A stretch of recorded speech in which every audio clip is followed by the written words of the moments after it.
J'aimerais vous partager une réflexion et un ressenti que j'ai sur le thème de la guérison.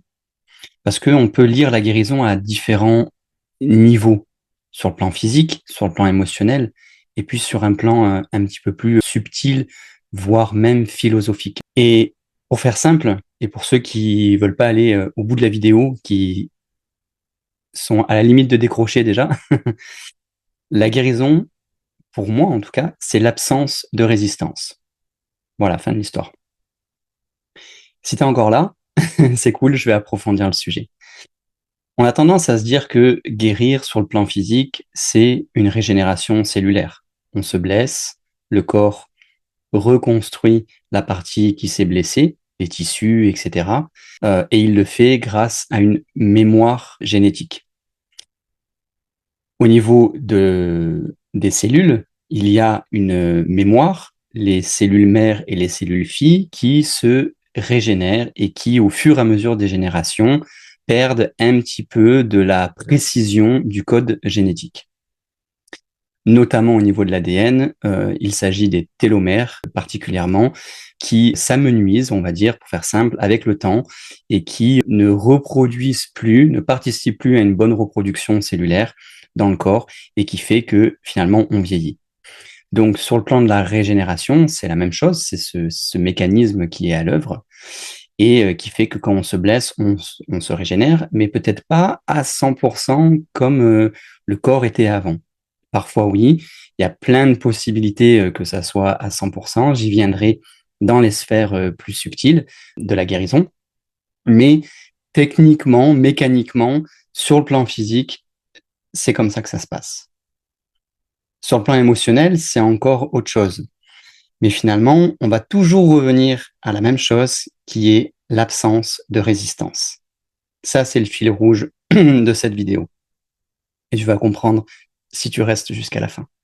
Sur le plan émotionnel, eh bien, il s'agit de décristalliser une émotion, une sensation, un traumatisme qui a pu être engrammé dans le corps suite à un vécu, à une perception, à un ressenti, et qui est toujours présent au moment où on choisit, consciemment ou pas, de poser les yeux dessus, notre regard dessus, notre conscience dessus, et de s'en libérer. Libérer est un peu un abus de langage puisque il s'agit encore une fois sur le plan cellulaire presque, mais plus subtil, d'une transmutation. On transmute ce qui a été cristallisé. Si on prend une souffrance comme la tristesse, par exemple, qui aurait été engrammée dans le corps suite à des événements, par exemple dans l'enfance ou peu importe, eh bien, au moment où on décide d'aller revisiter cette émotion qui est bloquée dans le corps et qui peut parfois, selon la durée depuis laquelle elle est là, eh bien, engendrer des atteintes physiques, des pathologies physiques, etc., une dégénérescence cellulaire, etc. Tant qu'on ne va pas voir véritablement ça en conscience, eh bien, la cristallisation de cette blessure reste. Et elle fait après partie du cheminement intérieur du système de croyance. Et comme elle fait partie de ce système de croyance, eh bien, elle fait partie de notre réalité. Et elle va, presque malgré elle, on va dire, c'est souvent inconscient, mais engendrer plus ou moins les mêmes blessures ou pour conforter cette blessure-là. C'est-à-dire que dans le cas que j'ai donné d'une tristesse particulière, eh bien, on va être amené à vivre des situations qui vont plus ou moins nous confronter à cette tristesse. Et si on décide de ne pas regarder, eh bien, on va accentuer la réalité en ce sens-là, qui peut être d'autant plus blessant. C'est comme ça qu'en fait, il y a des schémas répétitifs et que chacun crée sa réalité, dans le bon comme dans le moins bon. Ce sont des choses que l'on vit, auxquelles on adhère, on prend pour vrai, et puisqu'on les prend pour vrai, on se met à les vérifier à l'extérieur, on va dire, et puisqu'on les vérifie, on les prend pour vrai, et ainsi de suite. C'est un cycle d'engendrement et de concentration qui fait que c'est notre réalité. Mais sur le plan d'une blessure, et notamment émotionnelle, si on vient à un moment donné oser regarder cette blessure, la sentir, l'aimer et la laisser se transmuter, elle finit par se décristalliser. Et là, on revit, ceux qui font de l'hypnose savent très bien de quoi je parle, et même d'autres choses comme la kinésiologie ou plein d'autres choses. Il y a plein d'autres méthodes d'investiguer le corps et de déceler des zones de blocage, donc finalement des zones qui sont résistantes, qu'on a engrammées et cristallisées d'une certaine manière. Eh bien, là, il y a un phénomène très beau qui se passe, que j'observe beaucoup en soins énergétiques, pardon, qui est la décristallisation cellulaire.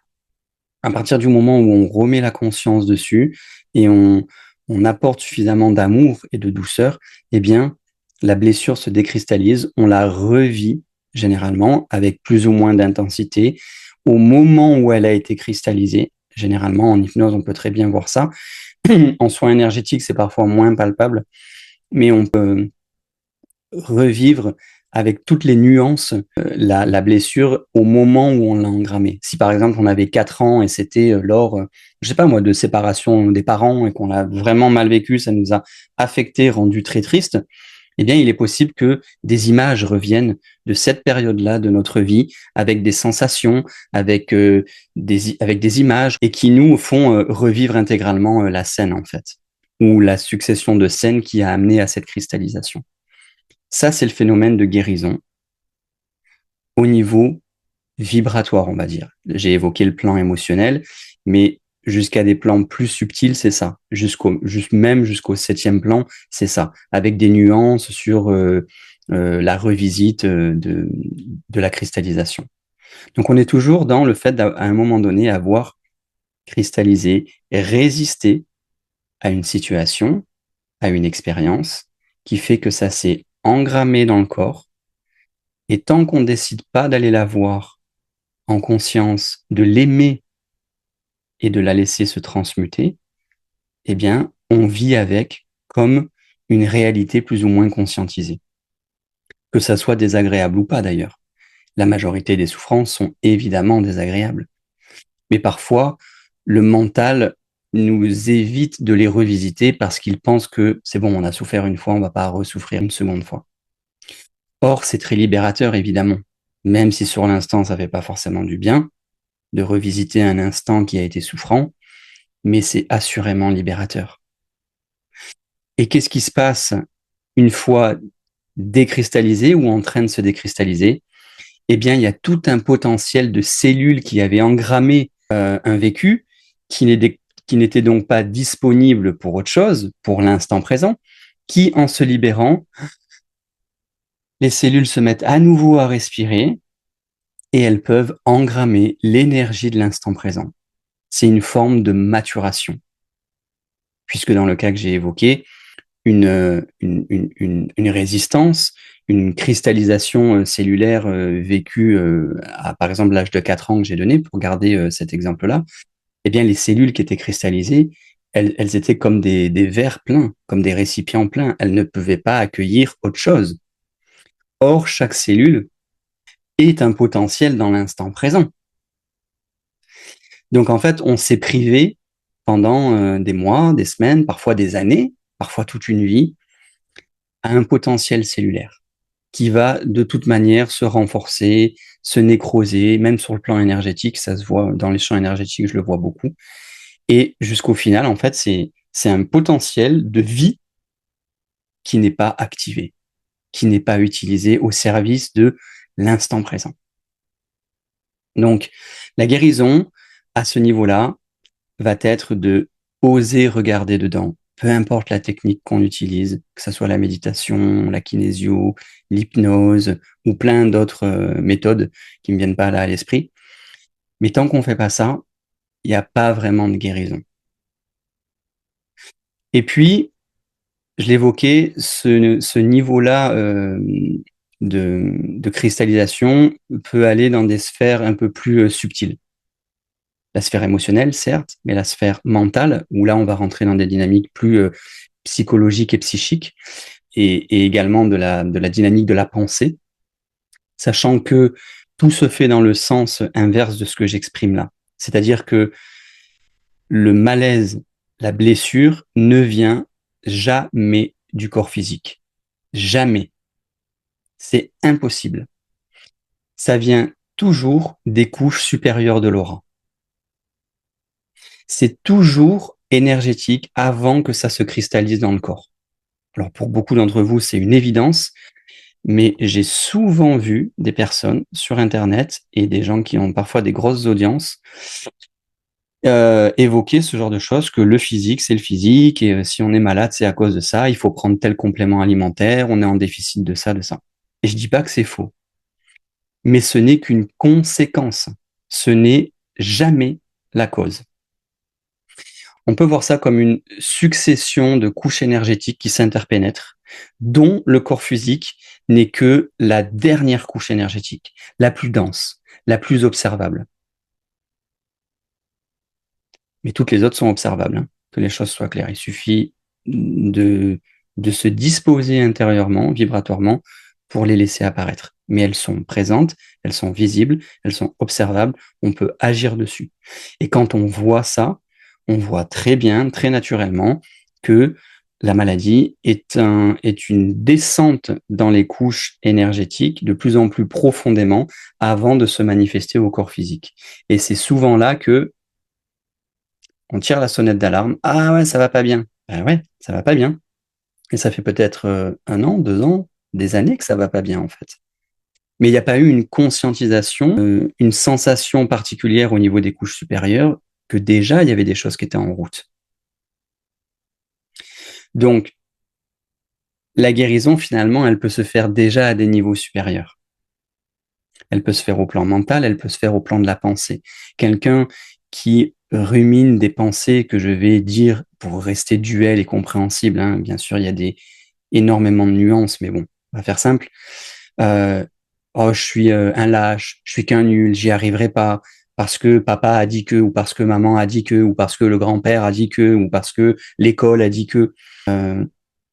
Et je dénigre pas, hein. En tant qu'enfant, on est tous des éponges et énormément sensibles à notre environnement, à commencer par les parents. Donc on peut très bien avoir engrammé ça, et c'est pas nous, c'est une mémoire que l'on a laissée en nous, on va dire, qui s'est engrammée en nous, qu'on a déposée en nous. Mais plus on grandit dans l'âge, plus on a la responsabilité d'aller voir ça. C'est pas papa, maman, l'extérieur la faute. Et c'est pas non plus nous, mais on n'est pas coupable, mais nous sommes responsables. Donc en fait, à des niveaux plus subtils, la guérison va être de conscientiser nos pensées. Et comme je vous le disais, si on a des successions de pensées qui sont limitantes, réductrices envers soi ou envers l'autre, eh bien forcément, elles vont vibrer d'une manière assez basse par rapport à notre potentiel énergétique et vont induire petit à petit une cristallisation de pensée qui va elle-même, en descendant, en se densifiant dans le corps, toucher la sphère émotionnelle. Donc on va vibrer ce à quoi on croit, et plus on va laisser ça se faire, et plus ça risque de se manifester dans le corps physique, sous forme de tumeurs, par exemple, ou plein d'autres choses, d'une atteinte physique en tout cas. Et donc là, je vous dresse un tableau qui est pas super, mais c'est pareil pour des pensées positives, évidemment. Si on a une belle estime de soi, si on regarde le monde et soi-même avec amour, avec légèreté, avec bienveillance, eh bien forcément, en ayant ce genre de pensée récurrente, eh bien on engendre un niveau vibratoire sur le plan émotionnel qui est plutôt satisfaisant.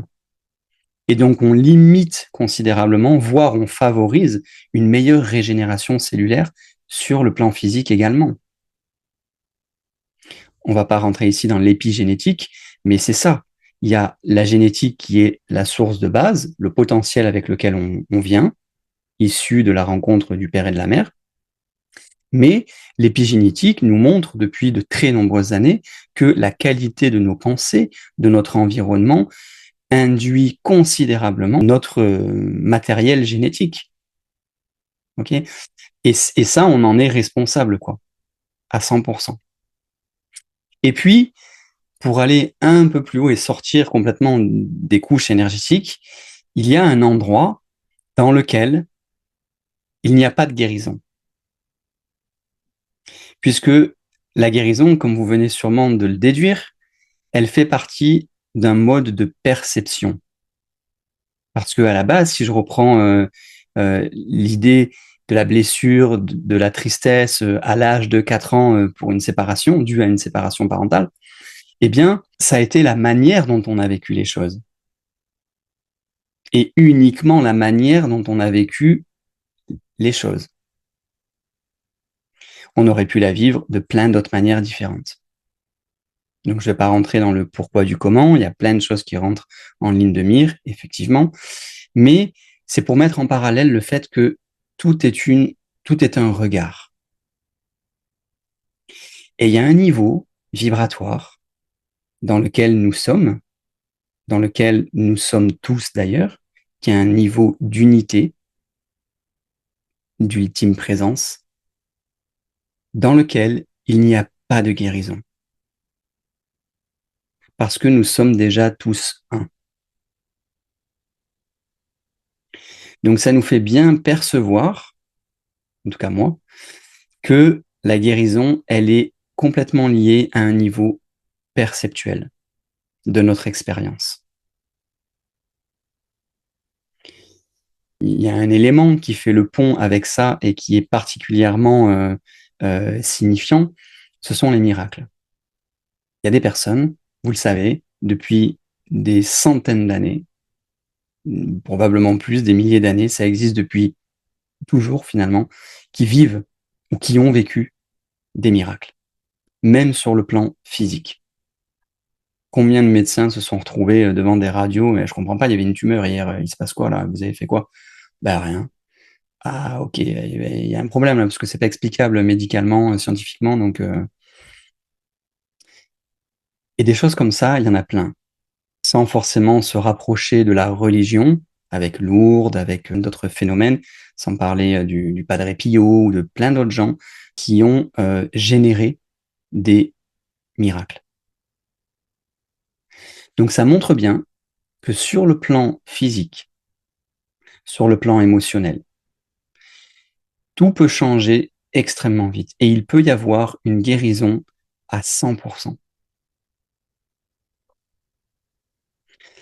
Mais on est dans des conceptions souvent limitantes du temps et de l'espace qui sont liées justement à notre expérience terrestre. Et on se dit que pour guérir, il faut du temps.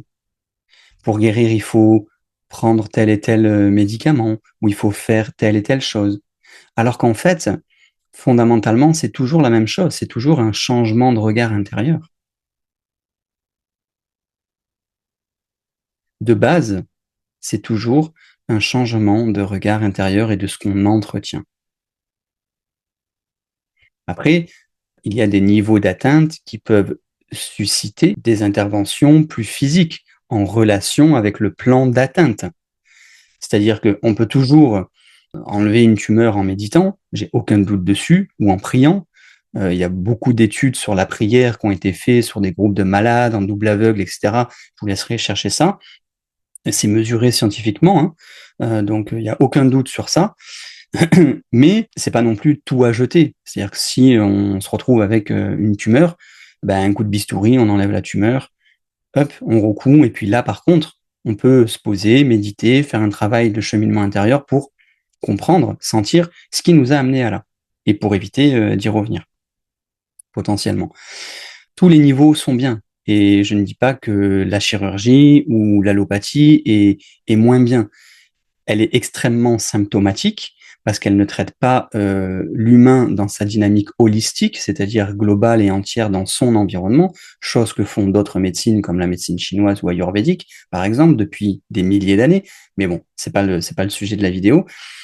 Juste pour dire que tous les niveaux d'intervention sont OK, comme des personnes que j'ai vues sur Internet et qui disent tout est physique, si vous avez un problème, prenez de la vitamine, prenez ci, prenez ça, et vous allez réguler ça, et ça va se guérir sur le plan physique. Oui, peut-être, mais j'ai vu aussi plein de gens qui se pètent le genou une fois, OK, ils vont se faire opérer, tout machin, OK. 2 ans après, c'est l'autre genou qui pète. Il y a un truc qui n'a pas été compris là. Pareil pour des accidents divers et variés. Donc, ça se voit aussi de nombreuses fois, des gens qui prennent des pilules par poignée et ils vont pas mieux dans leur vie. Donc, bon, j'incrimine pas. Mais, comme je le disais tout à l'heure, la guérison ne vient jamais des plans inférieurs. Jamais. Et justement, je reviens au miracle, il nous le montre bien. Il y a des interventions de lumière divine que nous sommes, c'est pas extérieur à nous, hein. Nous sommes le miracle. Nous sommes déjà cette partie inaltérée et inaltérable au sein de la source, ou de Dieu, ou de, vous l'appelez comme vous voulez. Nous sommes ça. Nous ne sommes pas autre chose et nous n'avons jamais été autre chose. Mais voilà comment expliquer. Là, quand je parle de ça, particulièrement, je fais beaucoup référence au courant miracle, que j'aime beaucoup et j'ai fait pas mal de vidéos et je continue d'en faire une fois par semaine sur ma chaîne YouTube concernant cet enseignement que je partage et que je commente et que j'aime beaucoup et qui pour moi vibre.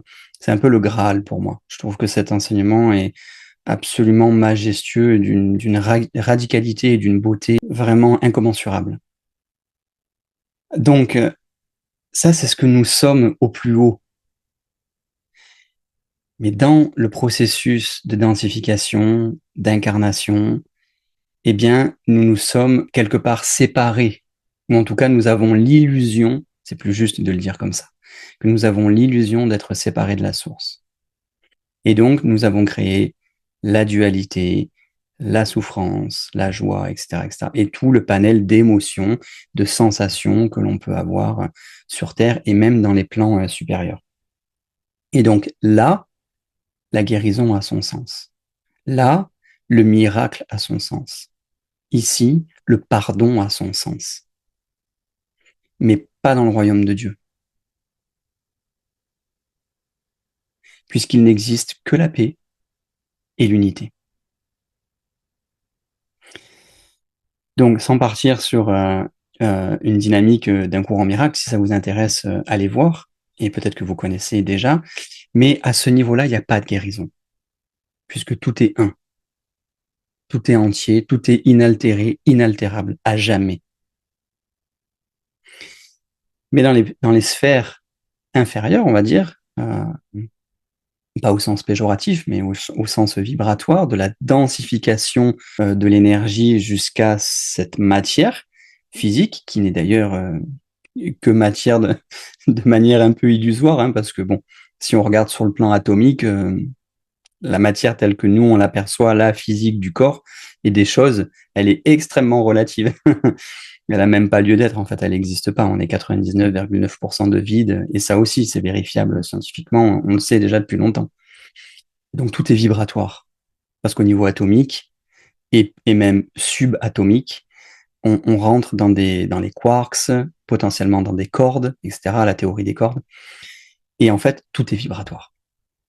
La matière n'existe pas. Donc ça montre bien que ce qu'on considère, nos croyances, et certaines sont extrêmement profondes et ancrées, nous fait percevoir un corps physique avec des choses, avec de la matière, avec de la tension, avec de la confrontation, avec du toucher, alors que ça aussi c'est hyper relatif, on ne touche pas les choses, on ne touche pas les choses, ce n'est qu'une répulsion électromagnétique à l'œuvre entre des atomes, point à la ligne.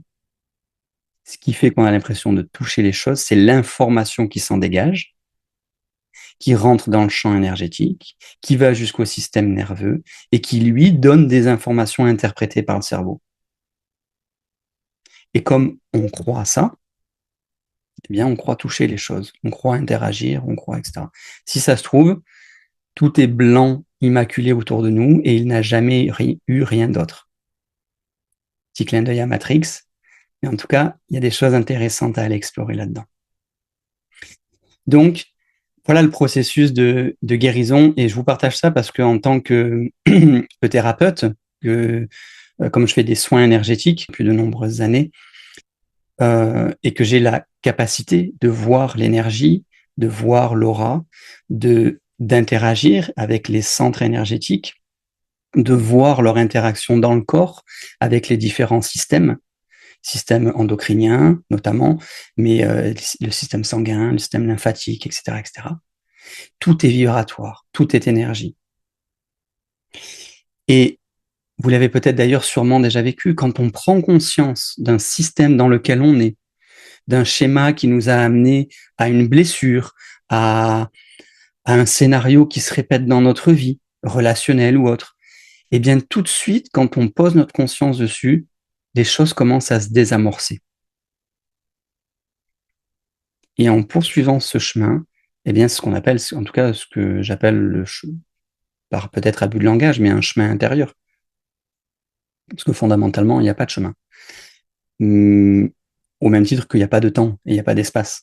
Mais on est dans cette réalité-là, on croit l'être, et moi aussi, hein, d'ailleurs, hein, je vous parle de ça, mais je suis là aussi dans cette croyance-là, évidemment. Hein. Eh bien, on chemine intérieurement dans cet espace de guérison, à prendre conscience de toutes les résistances que l'on a mis à droite et à gauche dans notre aura, dans notre centre, dans notre corps. Et tout l'enjeu, c'est de se mettre dedans et d'aller voir et de fluidifier l'énergie, de laisser couler la vie telle qu'elle est, avec nos niveaux de perception. Je parle niveau de perception, c'est à la fois les filtres que l'on a, puisque on en a forcément quand on est sur Terre, à travers un corps physique déjà qui est un filtre conséquent, mais aussi des filtres plus subtils, voilà, psychologiques et autres. Donc, quand on se met dedans et qu'on laisse couler la vie avec notre capacité d'ouverture du moment, eh bien, il y a un phénomène de conscientisation qui se passe, c'est ce qu'on peut appeler la pleine conscience. Hein. Et il y a plein, encore une fois, de méthodes plus ou moins physiques qui permettent de fluidifier l'énergie dans le corps. On peut prendre l'exemple du Qigong, du Tai Chi, du yoga aussi. Eh bien, en fait, on prend conscience de soi, on prend conscience du corps. On commence à mieux aimer sa mécanique, son fonctionnement. On ose aller regarder ce qui, sur le plan physique, bloque, ce qui, sur le plan émotionnel, bloque, ce qui, sur le plan psychique, bloque. Et en osant regarder tout ça, et en choisissant la liberté, en choisissant l'amour, on commence à guérir, voire on guérit instantanément. Ça dépend de notre capacité à recevoir l'amour. On peut guérir instantanément. Et ça peut prendre du temps. Et les deux sont OK. C'est juste un niveau de croyance et d'acceptation qui est différent. Voilà ce que je pouvais vous partager, ce que j'avais envie de vous partager aujourd'hui sur la guérison. J'ai pas tout abordé, évidemment. J'ai essayé d'être concis sur différents plans, du plus dense, on va dire, et son fonctionnement biologique, et du plus subtil, venant finalement de l'essence que nous sommes et de la source qui, elle, n'est jamais altérée. Donc il y a tout un processus dans cette dynamique qu'on appelle l'incarnation, et il y a plein de plans qui viennent avec ça. Voilà, donc je ne vais pas plus m'étendre là-dedans, mais si ça vous intéresse, faites-le moi part en commentaire. Je serais ravi aussi d'avoir votre expérience sur de la guérison. J'ai eu de nombreux témoignages depuis que je fais des soins, suite à des soins, mais aussi à ce que d'autres personnes ont vécu en dehors de ma pratique, évidemment, et qui ont guéri de blessures, d'atteintes parfois condamnées par la médecine allopathique, et qui vont très bien aujourd'hui et qui se sont finalement guéris grâce au pouvoir de l'esprit. Et ce pouvoir de l'esprit est quelque chose que nous avons tous, que nous sommes tous. Ce qui change entre quelqu'un qui guérit et quelqu'un qui guérit pas, c'est pas que la volonté mentale, et loin d'être la volonté mentale, c'est l'élan d'amour que l'on a pour soi. Puisque seul l'amour guérit. et que par essence, nous sommes des êtres d'amour.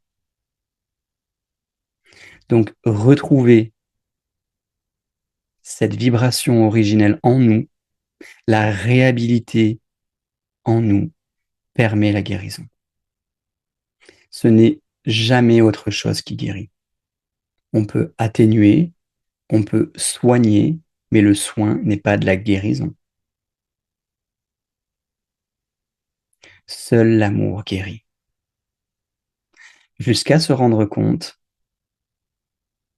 qu'il n'y a que l'amour et qu'il n'y aura jamais rien d'autre que l'amour. Merci de m'avoir écouté jusque-là. Je vous souhaite une excellente journée, une excellente soirée et je vous dis à bientôt pour une prochaine vidéo.